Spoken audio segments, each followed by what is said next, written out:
విష్ణు పురాణము. గురువైన పరాశరుడు శిష్యుడైన మైత్రేయుడికి విష్ణు పురాణాన్ని ఇలా వివరిస్తున్నాడు. దుందుడు ఉదంకుడనే మునిశాపం వల్ల రాక్షసుడై లోకానికి చికాకు కలిగిస్తూ ఉండగా మునులు వచ్చి కువలయస్వానికి చెప్పారు. వెంటనే కువలయాశ్వుడు అసంఖ్యాకమైన శాలతో వెళ్ళి దుందుని వాని బలగాన్ని కొడుకులను హతమార్చాడు. దృఢాశ్వుడు, చంద్రాశ్వుడు, కపిలాశ్వుడు అనే ముగ్గురు కొడుకులు మాత్రం బతికి ఉన్నారు. కువలయాశ్వునికి దుందుని పరిమార్చగల శక్తి విష్ణుభక్తి ప్రభావం వల్ల కలిగింది. ఆ విధంగా దుందుమారుడు అనే పేరు పొందినవాడయ్యాడు. దృఢాశ్వుని కొడుకు హర్యశ్వుడు, అతని సుతుడు నికుంభుడు. ఐశ్వర్యానికి విజయలక్ష్మికి అతడు ఆశ్రయం. అతని కొడుకు అహిపస్వుడు, వాని కొడుకు కృతాశ్వుడు, వాని కొడుకు ప్రసేనజిత్తు, వాని కొడుకు యువనాశ్వుడు. అతడు ధర్మశీలుడుగా ప్రసిద్ధుడు. కాని అతనికి చింత సంతతి లేదని ఒకనాడు అనుకున్నాడు. ఏ కొరత లేని ఐశ్వర్యంతో లోకమునేలాడు. శత్రువులను అడవులకు కొండలకు పంపించాడు. ముల్లోకాలలో కీర్తి చంద్రికలు వ్యాపింపచేశాడు. ఇవన్నీ ఎందుకు కనిపిస్తుంది? సంతతి లేకపోవడం. సంతతి లేనివాణ్ణి లోకులు హీనంగా చూస్తారు, లక్ష్య పెట్టరు. వారికి పుణ్యగతి కలగదు. అడవి మృగమై పుట్టడం కన్నా బిడ్డలు లేనివాని బతుకు నీచం. ఇలా ఆలోచించి రాజ్యభారం మంత్రులకు అప్పగించి తపస్సు చేయడానికి భార్యాసహితుడై అడవికి వెళ్ళిపోయాడు. మునులు చూశారు. జాలిపడి వచ్చి పలకరించి, రాజా సర్వం విడిచి ఇలా అడవికి వచ్చి కొడుకు కోసం మలమలలాడుతూ తపస్సు చేయడం ఎందుకు? ప్రార్థనతో దేవతలను వేడడం నిష్ఫలం. మేము నీకు కొడుకు కలగాలని వైష్ణవమైన యజ్ఞం చేస్తాము. తప్పక శుభలక్షణ రక్షితుడైన కొడుకు కలుగుతాడు అని నచ్చచెప్పి తపస్సు నుంచి మళ్లించి పుత్రకామిష్టి చేశారు. సమాప్తి చేసిన నాటి రాత్రి మంత్రపూతమైన నీరు ఒక పాత్రలో ఉంచి దాన్ని వేదికపై ఉంచి మేలుకుని ఉండలేక అక్కడక్కడ వాళ్ళు నిద్రించారు. అర్ధరాత్రి అందరూ గాఢనిద్రలో ఉన్నారు. యువనాశ్వుడు ఉపవాస శ్రమచే అలసి సొలసి దప్పికతో వేదిక దగ్గరకు వచ్చి దానిపై ఉన్న కలసం తీసి ఆ నీరు తాగి వెళ్ళి పడుకున్నాడు. ఇంచుమించు వేకువజాము. మునులు గబగబా లేచి వేదిక దగ్గరకు వెళ్ళి జలపాత్ర చూశారు. ఏముంది? కోపించారు.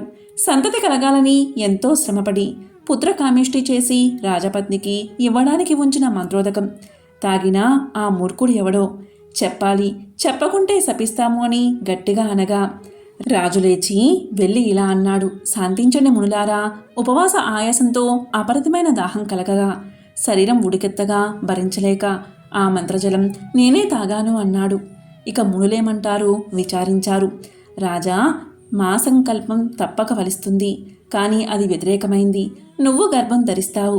బలవంతుల్లో మేటి అయినా కొడుకు పుడతాడు అని తమ ఆశ్రమాలకు వెళ్ళిపోయారు. కొన్నాళ్లకు రాజు కుడివైపు కడుపు ఛేదించి మగబిడ్డడు బయటకు వచ్చాడు.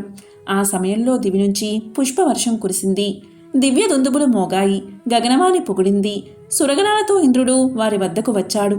ముళ్ళను రప్పించాడు. వారిని చూసి ఈ బాలుడు నన్ను నా రాజ్యాన్ని భరించడానికి సమర్థుడు కనుక మాందాత అనే పేరు పెడుతున్నాను అని తన కుడిచేతి బొటనవేలితో ఆ శిశువుచే అమృతం తాగించాడు. అదే ఉగ్గుపాలన్నమాట. అలా 12 సంవత్సరాలు అమృతం పట్టాడు.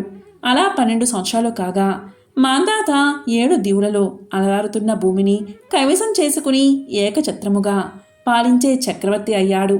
సూర్యుడి ఉదయ అస్తమాలకు నడుమనున్న భూమండలమంతా మాందాత క్షేత్రమని జనులు అనుదినం అభినందిస్తూ ఉండేవారు. మాందాత శశిబిందు పుత్రి అయిన బిందుమతిని చేపట్టి 3 కొడుకుల తండ్రయ్యాడు. పురకుత్సుడు, అంబరీషుడు, ముచుకుందుడు అని వారి పేర్లు. తరువాత 50 మంది కూతుల తండ్రయ్యాడు. ఆ కొమ్మలందరూ బంగారు బొమ్మలవ్వాలి, లేదా తలుకు మెలుకుల మెరుపులు. అందరూ మోహనంగులై ఇలా సంతానవతుడై మాందాత చీకూచింతలేక పరిపాలకుడై ఉండగా ఆ కాలంలో సౌబరి అనే ఒక ముని ఒక కొలను నీళ్ల లోపల ఉండి తపస్సు చేస్తూ ఒకనాడు మగ ఆడచేపల విహారం చూసి ఎందుకీ తపస్సు, ఒక భార్యతో ఆనందంగా గృహస్థ జీవితం గడపడం మేలు అని అనుకుని ఒకనాడు సరాసరి మాందాత వద్దకు వచ్చాడు. మాందాత ఆదరంగా అర్ఘ్యపాద్యాదులతో సంభావించి సముచితమైన ఆశ్రమందు కూర్చున్నాక సవనీయంగా అడిగాడు. మహానుభావా, ఏమిటి మీ రాకకు కారణం? సౌబరి రాజుమాట విని, రాజా, నీవు దాతువుగా పేరు పొందిన వాడవని విని నిన్నొక్కటి అడగడానికి వచ్చాను. ఎవరు ఎప్పుడు ఏమడిగితే అవి ఇచ్చి పంపకపోతే ఇక్ష్వాకు వంశానికి మాయని మచ్చ. అదీ కాక ఉజ్వలమైన పరాక్రమంతో భూమండలానంతా ఏలుతూ సురలోకపతికి కూడా సమయానుసారంగా సహాయం చేసి వాడుగా సుప్రసిద్ధుడివి. కనుక ఐహిక సుఖం కోరి నిన్ను అడగడానికి వచ్చాను. క్షేత్రం తెలిసి విత్తు వెయ్యాలి, పాత్ర మెరిగి దానమివ్వాలి అని అనగా మాందాత, మునీంద్ర, అనుమానమా? నీ మనసులోని కోరిక ఏదో సెలవిస్తే తప్పక తీరుస్తాను అన్నాడు. రాజా, ఔచిత్యం అనౌచిత్యం తెలిసినవాడవి, సత్యవచనుడివి అని నమ్మి నిన్ను అడుగుతున్నాను. విను, నీ పుత్రికల్లో ఒక ఆమెను ఇల్లాలిగా నాకు ఇవ్వాలని నా కోరిక. ఆ విధంగా నీ పేరుతో నేను గృహస్థుని అవుతాను అన్నాడు. ఆ సమయంలో సోమరి తీరు, నడక, బడలిక, మాసి తెలుపెక్కిన గడ్డం, పట్టుతప్పి నిడుపై సన్ననై ఉన్న శరీరం. మాందాత తనలో అనుకున్నాడు, ఏమి చేయడమని ఆలోచించాడు. సన్నగా ఉన్నాడు.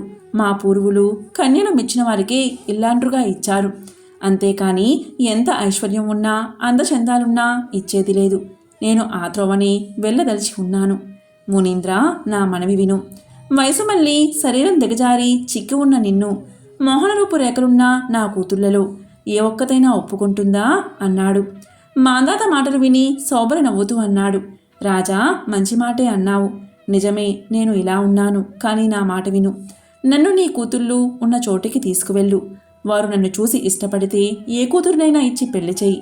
ఇష్టపడకపోతే నా వచ్చిన దారిని నేను తిరిగిపోతాను అన్నాడు. రాజు మరి మాట్లాడలేక సరే అని అంతఃపురం కాపరిగా ఉన్నవాణ్ణి రప్పించాడు. ఈ మునీంద్రుణ్ణి కన్యలున్న చోటుకు తీసుకువెళ్ళండి. వారిలో ఏ ఒక్కతైనా ఇతన్ని చూసి అంగీకరిస్తే ఇద్దరికీ పెళ్లి జరిపిస్తాను అని అనగా వారు కన్యకులున్న అంతఃపురానికి సోబరిని తీసుకువెళ్లారు. అక్కడికి వెళ్ళగానే సోబరి నరసుర గణాల్లో ఏ ఒక్కరికీ లేని అందచందాల రూపుతో మారిపోయాడు. అంతఃపుర రక్షకులు కన్యల్ని పిలిచి, చూడండి, ఈ ముసలి తాపసుణ్ణి మీ వద్దకు మీ తండ్రి పంపగా తీసుకువచ్చాము.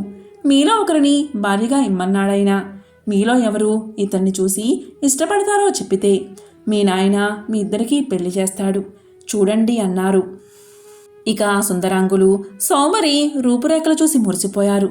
నన్నంటే నన్ను, నేనంటే నేను అని ఒకరికి మించి ఒకరు వాదులాడసాగారు.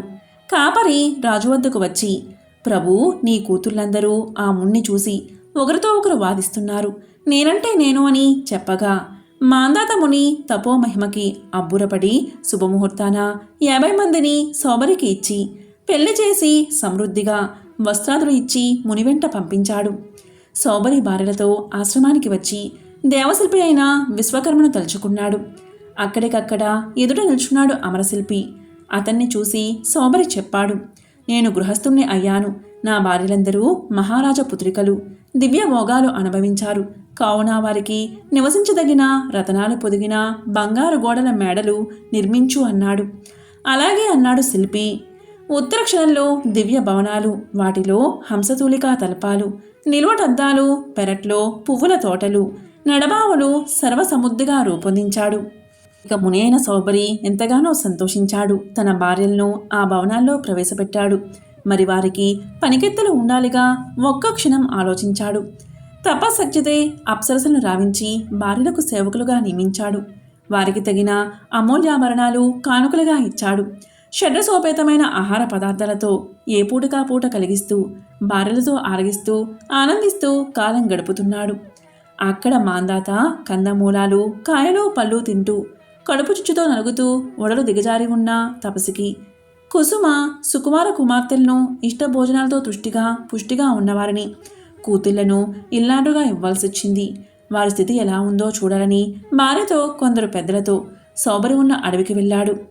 దివ్య రత్నస్థగిత కాంచపవనాలు, విరబూచిన పూదీగలతో, ఆరపండిన పళ్ళతో, కోకిల కలకల రావాలతో, నెమళ్ళ క్రేంకారాలతో కనుల పండుగ వీణుల విందుగా ఉన్న తోటలో, నవ వికసిత పద్మాలతో, ఉయ్యారపు నడక రాయించలతో, చూడముచ్చటగానున్న జలాశయాలు, ధనధాన్య సమృద్ధితో, పరమానందమూర్తులైన 4 వర్ణాల వారి నివాసాలు, దివ్య మంగళ వాద్యాలతో, అమల గీతాలు కలదై త్రిభువనలక్ష్మి కాపురమై ఉన్న సౌబరిపురం కనిపించింది.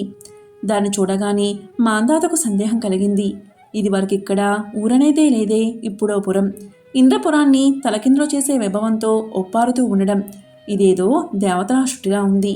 దాని ప్రభు ఎవరో అని లోనికి వెళ్ళి పౌరుల వల్ల తెలుసుకుని ఆశ్చర్యంతో ఆనందంతో అల్లుకుపోయాడు. సోమరి తపశక్తితో ఏర్పడిన పురమిది. అలా వెళ్ళి అల్లుణ్ణి చూసి నమస్కారం చేసి అతన్ని సూచనని అనుసరించి సుముచిత ఆసనంపై కూర్చున్నాడు. ఈ విధంగా గురువైన పరాశరుడు శిష్యుడైన మైత్రేయుడికి విష్ణు పురాణాన్ని వివరిస్తున్నాడు. ఓం నమో నారాయణాయ.